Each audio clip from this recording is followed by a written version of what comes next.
It is officially here, the most unsurprising but still exciting release from Omega, the Omega Speedmaster Professional in white and stainless steel.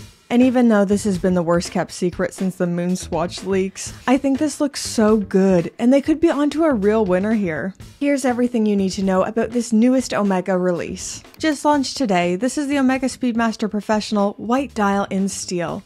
Right off the bat, just from looking at it, this feels so fresh and bright. So the big news here is the new dial color. The Speedmaster is historically black, but this has a new bright white dial, black text on the subdials, and Speedmaster written in red with a red tip on the chronograph hand. That red text, that looks so good. I think this scratches a huge itch in the Omega catalog and adds some depth to an iconic collection. I should say as well, these are just my first impressions. I, like you, probably, haven't seen this in the metal yet, so I've only seen photos and videos so far. My first impression seeing this is that I think this is very, very good looking. It really freshens up this iconic line, it feels a little bit more summertime, and that pop of red. It is so good. This is making me rethink my position on the white dial Daytona list, which I was totally gonna get a call on soon. Looking at the technical details, this is still the exact same watch with a 42mm case diameter, 13.2mm thickness, 47.5mm lug to lug, 50 meters of water resistance, and the manual winding Omega caliber 3861, giving you 50 hours of power reserve. This seems to have the same bracelet as the existing Speedmaster Professional, which is okay. I like the Speedy bracelet. It's not my favorite bracelet on earth, but no massive gripes. So same watch, just a different color, but there is one new big thing, and that's the price tag.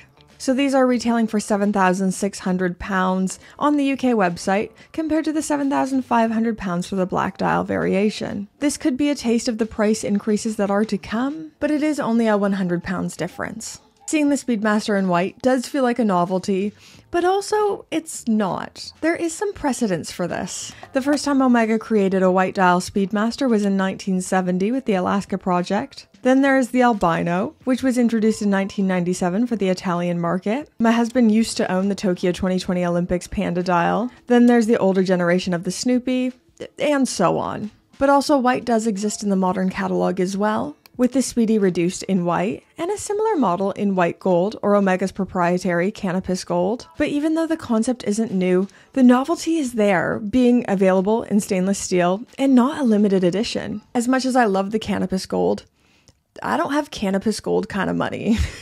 Plus, I aesthetically kind of prefer this new stainless steel model anyways, with the small pops of red, and I just love stainless steel as a material. If I was in the market to buy a Speedy right now, I would really be considering this over the black. I think it's so fresh, so interesting, amazing release from Omega. As far as I can tell, it is only available in sapphire. Sorry, Hesselite lovers. But I think the white does lend itself to sapphire more than the warmth of Hesselite. And as far as I can tell, these are not a limited edition, which is a bit strange for Omega, but these should be available to buy very soon. Which leads us to one of the big looming questions. What will availability be like? The price point is accessible, the materials are desirable being in stainless steel, but how available will these be? One of the big competitive advantages Omega used to have over Rolex was their availability.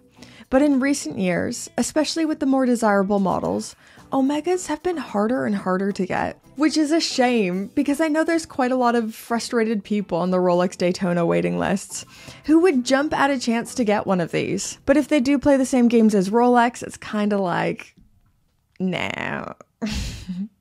As of right now, they are not available to buy online, but pop by your AD, make your interest known. You never know. I happen to know someone who has already been offered one of these, and it is in at their AD for them to come pick up today if they'd like.